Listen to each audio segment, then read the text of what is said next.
जन्म धरे माँ बाप हा भगवान हरे।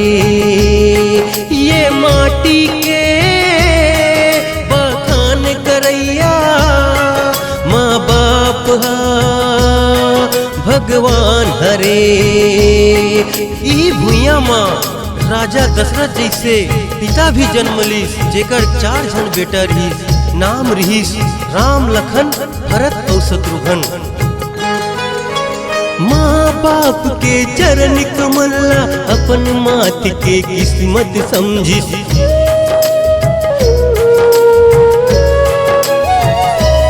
हाँ माँ बाप के चरण कमला अपन मात के किस्मत समझिस। सुनगा संगी सुनगा साथी चारों बेटा इतिहास रची।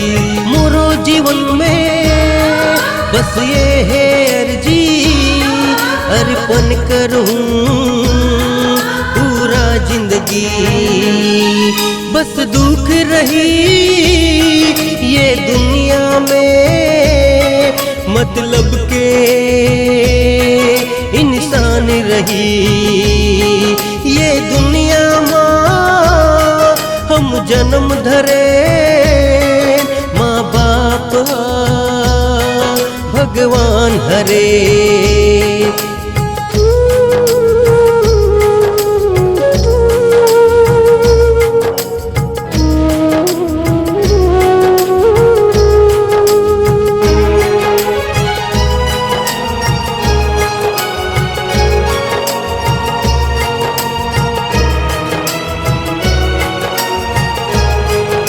माता में तो सबो तीर्थ धाम के वास है और पिता में देवता के वास है। अगर यही माँ बाप के पूजा कर लेबो तो अपन जीवन ला हम सफल बना लेबो। कलयुग माँ अब देख तो संगी माँ बाप के का हाल हवे।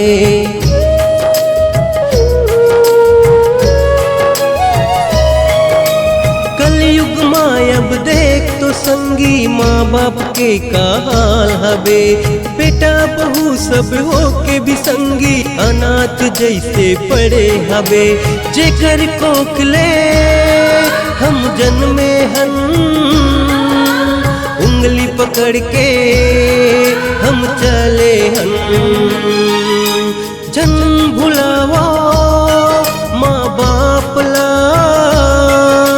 खत्म करो ये अभिशाप ला।